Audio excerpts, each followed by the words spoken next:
الحمد لله رب العالمين والصلاة والسلام على أشرف الأنبياء والمرسلين نبينا محمد وعلى آله وصحبه أجمعين أما بعد.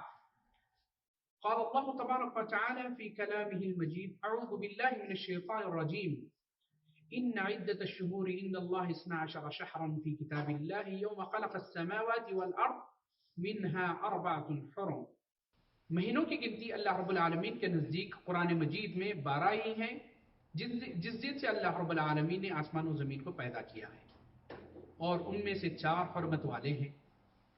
محترم سامعین، ان حرمت والے مہینوں میں 4 مہینے یہ ہیں: ذوالقعدہ، ذوالحجہ، محرم اور رجب۔ ہم تمام مسلمانوں کو چاہیے کہ ان 4 مہینوں کی تعظیم کریں۔ محترم سامعین کرام، ہم تمام مسلمانوں کو چاہیے کہ ان 4 مہینوں کی تعظیم کریں، اس میں لڑائی جھگڑا اور اللہ تعالیٰ کی نافرمانی والے کام سے بچیں، جس کا شریعت میں ذکر کیا گیا ہے، نبی کریم صلی اللہ علیہ وسلم کی سنت سے ثابت ہے۔ زبان جاہلیت میں مشرکین مکہ اس مہینے رجب کے مہینے کی خاص تعظیم کیا کرتے تھے، لیکن اسلام کے آ جانے کے بعد نبی کریم صلی اللہ علیہ وسلم، صحابہ اور تابعین سے اس ماہ کی بابت کوئی بھی فضیلت ثابت نہیں ہے۔ لیکن دیکھنے میں آتا ہے کہ بعض ہمارے مسلمان اس مہینے میں خاص قسم کی عبادتیں کرتے ہیں جو نبی کریم صلی اللہ علیہ وسلم سے ثابت نہیں ہے۔ مثلا ہمارے بعض بھائی اس مہینے میں روزے کا اہتمام کرتے ہیں، جو ایک صریح بدعت ہے۔ شیخ الاسلام ابن تیمیہ رحمۃ اللہ علیہ بتاتے ہیں کہ جتنے بھی روایات رجب کے روزے کے تعلق سے آئے ہیں، تمام کے تمام روایات ضعیف ہیں، بلکہ موضوع ہیں، اور یہ عمل بدعت ہے۔ اور اسی طریقے سے ہمارے بعض مسلمان بھائی اس مہینے میں عجیب قسم کی ایک نماز ادا کرتے ہیں جسے صلاۃ الرغائب کہا جاتا ہے۔ یہ رجب کے مہینے کے پہلے جمعے کی رات مغرب سے عشاء کے درمیان ادا کی جاتی ہے، جو نبی کریم صلی اللہ علیہ وسلم اور صحابہ اور تابعین سے ثابت نہیں ہے، بلکہ نبی کریم صلی اللہ علیہ وسلم کے زمانے سے لے کر 400 سال تک کوئی اس عمل کو نہیں جانتا تھا۔ امام نووی رحمۃ اللہ علیہ سے اس صلاۃ الرغائب کے بارے میں پوچھا گیا، کیا یہ سنت ہے، کیا اس کی کوئی فضیلت ہے یا یہ بدعت ہے؟ تو آپ نے کہا کہ یہ سب سے بری بدعت ہے۔ محترم سامعین، ہم کو یہاں نبی کریم صلی اللہ علیہ وسلم کی اس حدیث کو ذہن نشین رکھنا چاہیے کہ آپ نے فرمایا: من احدث فی دیننا ما لیس منہ فہو رد۔ جس کسی نے ہمارے دین میں کوئی نئی چیز ایجاد کی اور وہ دین کا حصہ نہیں تھی تو وہ مردود ہے۔ اور اسی طرح بعض مسلمان بھائی اس مہینے میں مدینہ منورہ کا سفر کرتے ہیں، اور اس سفر کو سفر رجبیہ اور زیارت رجبیہ کے نام سے جانا جاتا ہے، جو نبی کریم صلی اللہ علیہ وسلم کے عمل اور صحابہ اور تابعین سے کسی سے ثابت نہیں ہے۔ بلکہ بات تو یہ ہے کہ کوئی بھی مسلمان جب چاہے مدینہ منورہ کا سفر کر سکتا ہے، اس کا کوئی بھی وقت متعین نہیں ہے، جب چاہے مسلمان سفر کر سکتا ہے۔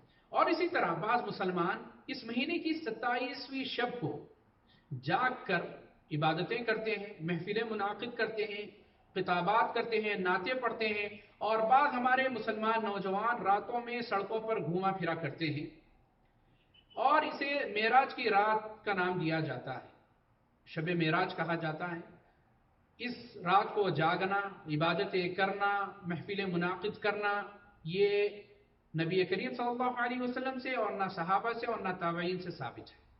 تو ہم کو اس تمام قسم کی بدعات سے اجتناب کرنا چاہیے، جبکہ ہم کو ایک بات یاد رکھنی چاہیے کہ جو عمل نبی کریم صلی اللہ علیہ وسلم کے زمانے میں، صحابہ کے زمانے میں، تابعین کے زمانے میں کوئی حجت نہیں رہا، وہ آج کیسے حجت ہو سکتا ہے؟ محترم سامعین، یاد رکھیں، نبی کریم صلی اللہ علیہ وسلم کی حقیقی اتباع، آپ صلی اللہ علیہ وسلم کی سنتوں پر مضبوطی سے تھامے رہنا ہے، اس پر عمل کرنا ہے۔ جس کام کا آپ نے حکم دیا ہے وہ کام بجا لانا ہے، جس سے رکنے کا حکم دیا ہے اس سے رک جانا ہے۔ اور نبی کریم صلی اللہ علیہ وسلم کی لائی ہوئی شریعت میں اگر کوئی شخص زیادتی کرتا ہے یا کمی کرتا ہے تو وہ مجرم ہے، اس لیے کہ اللہ رب العالمین نے سورہ حجرات میں ارشاد فرمایا: یا ایھا الذین آمنوا لا تقدموا بین یدی اللہ ورسولہ واتقوا اللہ ان اللہ سمیع علیم، کہ اے لوگوں، اللہ اور رسول کے احکامات پر پیش قدمی مت کرو، اللہ سے ڈرو، اللہ تعالیٰ سننے اور جاننے والا ہے۔ اسی طریقے سے نبی کریم صلی اللہ علیہ وسلم نے امت کو خبردار کرتے ہوئے بتایا کہ جیسا جیسا زمانہ آگے جائے گا امت میں بہت زیادہ اختلاف ہوگا، اور اس وقت پہ امت کو چاہیے کہ وہ نبی کریم صلی اللہ علیہ وسلم کی سنتوں کو تھام لیں اور خلفائے راشدین کے طریقے پر جمے رہیں اور اسے مضبوطی سے اس پر عمل کریں۔ نبی کریم صلی اللہ علیہ وسلم نے بتایا انہو من یعش منکم بعدی سیرون اختلافا کثیرا علیکم بسنتی وسنت الخلفاء الراشدین المہدیین عضوا علیہا بالنواجس۔ اور دوسری جگہ نبی کریم صلی اللہ علیہ وسلم نے ارشاد فرمایا وَإِيَّاكُمْ مُحْدَثَاتِ الْأُمُورِ كُلَّ مُحْدَثَةٍ بِدْعَةٍ وَكُلَّ بِدْعَةٍ ضَلَالَةٍ۔ دین میں نئے نئے اعمال، دین میں نئے نئے کام ایجاد کرنے سے بچو، اس لیے کہ ہر نیا کام بدعت ہے اور ہر بدعت گمراہی ہے۔ تو محترم سامعین، ہم کو چاہیے کہ ہم کتاب و سنت پر مضبوطی سے عمل پیرا ہوں اور نبی کریم صلی اللہ علیہ وسلم نے جسے کام کرنے کا حکم دیا وہ کریں، جس سے آپ نے منع کیا اس سے رک جائیں۔ آخر میں اللہ رب العالمین سے دعا ہے کہ اللہ تعالی ہم تمام کو نبی کریم صلی اللہ علیہ وسلم کی تمام تعلیمات پر عمل کرنے اور تمام بدعات سے بچنے اور دوسروں کو بچانے کی توفیق عنایت فرمائے۔ والسلام علیکم ورحمۃ اللہ وبرکاتہ۔